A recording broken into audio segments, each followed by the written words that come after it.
concept of God.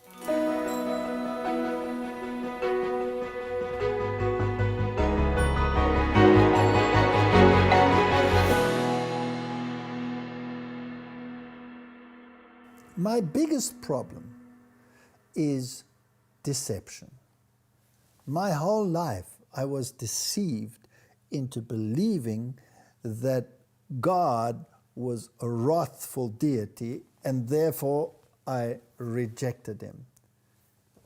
But just a simple look at the cross with a right understanding would negate these ideas altogether.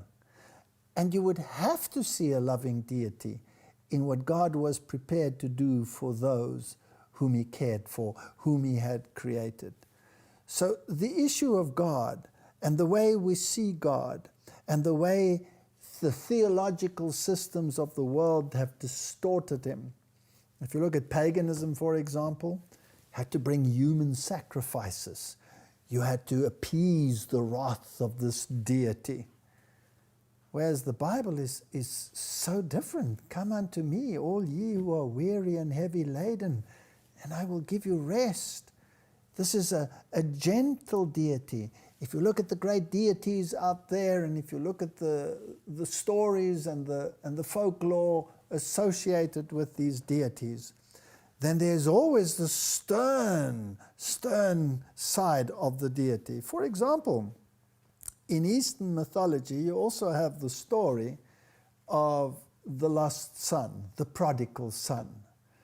But in the Eastern mythology, when this son returns, the father first has to check him out to see whether he's up to scratch, whether he can rectify what he had done wrong. Whereas in the biblical story, the father runs towards this wayward child, embraces him, puts a ring on his finger, a fine cloak around him, the righteousness of God, the righteousness of Christ, and embraces him back into the family. A totally different concept of God.